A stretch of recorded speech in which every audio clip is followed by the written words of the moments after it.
नमस्कार। ये तुला लग्न की पत्री है और इसके स्वामी शुक्र हैं और शुक्र प्रथम भाव और अष्टम भाव के स्वामी होकर अपनी राशि में बैठे हुए हैं और सैटर्न चतुर्थ भाव और पंचम भाव के स्वामी होके ये भी अष्टम भाव में बैठे हुए हैं। वीनस और सैटर्न दोनों युति में अष्टम भाव में बैठे हुए हैं। द्वितीय भाव और सप्तम भाव के स्वामी मंगल अपनी राशि में वृश्चिक राशि में बैठे हुए हैं। केतु 9 में केतु बैठे हुए हैं, वे भी उच्च का है। मून पंचम भाव में बैठे हुए हैं। मून दसम भाव के स्वामी होकर पंचम भाव में बैठे हुए हैं। बृहस्पति छठा भाव और तृतीय भाव के स्वामी होकर नवम भाव में बैठे हुए हैं और सूर्य एकादश भाव के स्वामी होकर नवम भाव में बैठे हुए हैं और मरकरी द्वादश भाव के और नवम भाव के स्वामी होकर अपनी राशि में बैठे हुए हैं और साथ में राहु उच्च का है। अब इनके बारे में हम चर्चा करते हैं कि क्या इनका कुंडली में पत्री में क्या क्या योग है, क्या नहीं है। तुला लग्न की पत्री है। प्रथम भाव के स्वामी शुक्र देव अष्टम भाव में अपनी राशि में बैठे हैं, शनि के साथ युति में है। शनि चतुर्थ भाव और पंचम भाव के स्वामी हैं। आयु प्राप्त होगी। शुक्र सॉफ्ट ग्रह है, साथ में शनि अष्टम भाव में शनि भी आयु अष्टम भाव में सॉफ्ट ग्रह है और मतलब आयु को वीनस बढ़ा रहा है और सैटर्न है तो शनि भी आयु को बढ़ाता है। स्वास्थ्य से परेशान रहेगा, परिवार में क्लेश होगा। 8वें घर में शनि के कारण भूमि सुख में कमी होगी, विद्या में रुकावट आएगी, संतान से कष्ट पड़ेगा, शरीर से रोगी बने रहेंगे। शुक्र और शनि वाला जाति का कोई भी काम से पैसा बना सकता है।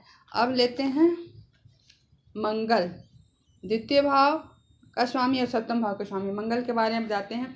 मंगल वृश्चिक राशि में उनकी अपनी राशि में बैठे हैं। जातक के पास धन और कुटुंब से सुख प्राप्त होगा, पत्नी और परिवार से सुख प्राप्त होगा, भाग में वृद्धि होगी, घरेलू समस्या बराबर बनी रहेगी। अब केतु के बारे में चर्चा करते हैं। केतु उच्च का है, जिसके प्रभाव से जातक भाग्य उन्नति होगी, उसके परिवार में सुख प्राप्त होगा, जातक परिश्रमी होगा, सदा उन्नति प्राप्त करने वाला, प्रयत्न करता रहेगा, प्रयत्नशील रहेगा, पत्नी सुंदर मिलेगी, धन सुख प्राप्त करने वाला, भाई बहन को छोटा भाई बहन से प्रेम करने वाला होगा। अब मून के बारे में चर्चा करते हैं। मून चंद्र दसम भाव के स्वामी है। 5वें भाव में शनि कुंभ राशि में बैठे हुए हैं। संतान की प्राप्ति होगी, विद्या से सफलता मिलेगी, बिजनेस से फायदा होगा, लाभ प्राप्त करेंगे, बुद्धि तेज होगी, जीवन में सुखमय होगा, जातक आय अच्छी रहेगी। अब चर्चा करते हैं नवम भाव की। नवम भाव में सूर्य एकादश भाव में बैठे हैं। कन्या राशि के साथ बुध 12वें भाव के स्वामी होकर अपनी राशि में बैठे हैं। बृहस्पति तृतीय भाव और छठे भाव के स्वामी के साथ राहु है। मतलब सूर्य मरकरी जुपिटर राहु की युति है। भाग्य अच्छा होगा, जातक को धन प्राप्त होगा। बुध 12वें भाव का स्वामी है, खर्चा होगा, शरीर से हमेशा रोगी रहेगा और मित्रों से सहयोग प्राप्त होगा, संतान से मनमुटाव बना रहेगा, निजी मकान का सुख प्राप्त होगा। आपके पिता सरकारी जॉब या सरकारी रिलेटेड काम करते होंगे, शार्प बुद्धि के होंगे अतः अधिक धार्मिक भी होंगे। राहु भी साथ में उच्च का है। धर्म के घर में पिता मित्र, खर्चा, धार्मिक काम से ज़्यादा होगा। अब दृष्टि संबंध लेते हैं। दृष्टि संबंध पहले मंगल का लेते हैं। मंगल कहाँ बैठे? मंगल चतुर्दृष्टि पंचम भाव पे पड़ा। मंगल चतुर्दृष्टि पंचम भाव को देखता है, संतान से कष्ट होगा। 5वीं दृष्टि अष्टम भाव से देखता है, थोड़ा आयु में समस्या देगा पर कुछ असर नहीं होगा। वीनस अपनी राशि में है। अष्टम नवम भाव को देखता है, धर्म कर्म और अष्टम भाव से यहाँ पर देखा, नवम भाव को देखता है, धर्म कर्म बढ़ेगा। अब चंद्र का लेते हैं। चंद्र की सप्तम दृष्टि 12वें भाव द्वादश भाव पे पड़ता है। लाभ चंद्र नहीं, सप्तम दृष्टि एकादश भाव में पड़ता है, लाभ प्राप्त होगा। अब वीनस और सैटर्न की चर्चा करते हैं। शनि की दृष्टि जैसी करियर पे पड़ता है। करियर शनि की दशा में थोड़ा प्रॉब्लम देगा, क्योंकि चंद्रमा को शनि शत्रु मानते हैं, तो शत्रु के घर में वो दृष्टि डालेंगे तो थोड़ा करियर में प्रॉब्लम शनि की दशा में आएगी ही। और सप्तम दृष्टि शुक्र की धन भाव पे पड़ा, और धन बढ़ाएगा।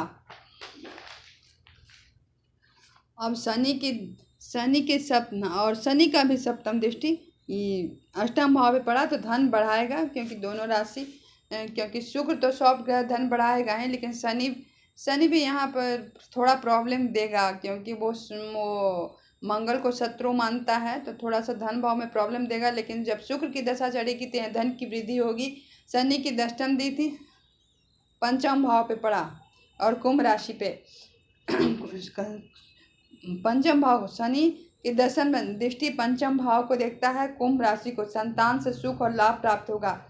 सूर्य बुध सप्तम दृष्टि से, सूर्य बुध, हाँ ये रहा सूर्य और मरकरी, बुध का सप्तम दृष्टि है, तृतीय भाव पे पड़ा। तृतीय भाव पर देखा, सप्तम दृष्टि तृतीय भाव को देखा। सूर्य और बुध की दशा में छोटा भाई बहन से प्रेम हो जाएगा। आप बृहस्पति को लेते हैं, बृहस्पति हैं नवम भाव में बैठे हैं, नवम से पंचम दृष्टि लग्न पे पड़ा। शरीर स्वस्थ रहेगा, कहीं बीमार नहीं होगे। बृहस्पति की दशा में सप्तम दृष्टि तृतीय भाव पड़ा, सप्तम दृष्टि छोटा भाई बहन से प्रेम हो जाएगा, धर्म कर्म का कार्य करेंगे और भाई बहन से प्रेम भी रहेगा। नवम दृष्टि सप्तम पंचम भाव पे पड़ा, नहीं सप्तम अष्टम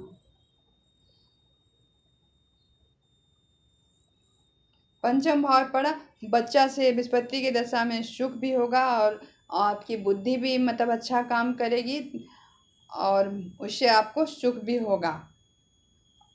अब नौमांसा चार्ट देखते हैं। नौमांसा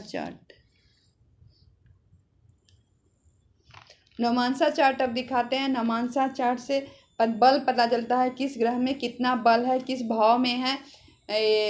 सूर्य शनि शुक्र की राशि में वृष राशि और तुला राशि का स्वामी होकर शुक्र लग्न में बैठे हुए हैं, तो लग्न में ही धन कमाने का पूरा योग है और स्त्री से विशेष प्रेम रहेगा। और अब देते हैं तृतीय भाव और छठा भाव के स्वयं मरकरी सप्तम भाव में बैठे हैं, तो व्यापार का पूरा योग है। आप व्यापार से धन कमाने का पूरा योग है। और पंचम भाव के स्वामी सूर्य हैं, द्वितीय भाव में धन भाव में बैठे हुए हैं, साथ में ही होती हैं। तो आप पिता का पैर छुएंगे तो आपकी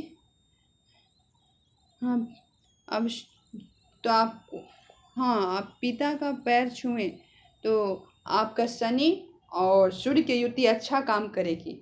बस शनि है कर्म घर का मालिक, दसम भाव और एकादश भाव के स्वामी, और सूर्य है पंचम भाव के मालिक। तो ये दोनों युति काम करेगी। ये दोनों दसम भाव, एकादश भाव और पंचम भाव अगर मिल जाए तो वो अच्छा काम करता है और आपके साथ धन योग बन जाएगा, क्योंकि दोनों धन भाव में बैठे हुए हैं। केतु है चतुर्थ भाव में, तो कहीं ना कहीं आपको माँ से प्रॉब्लम देता है, भूमि रिलेटेड से भी धन से प्रॉब्लम देगा, क्योंकि केतु माँ से आपको काट रहा है। अब धन्यवाद।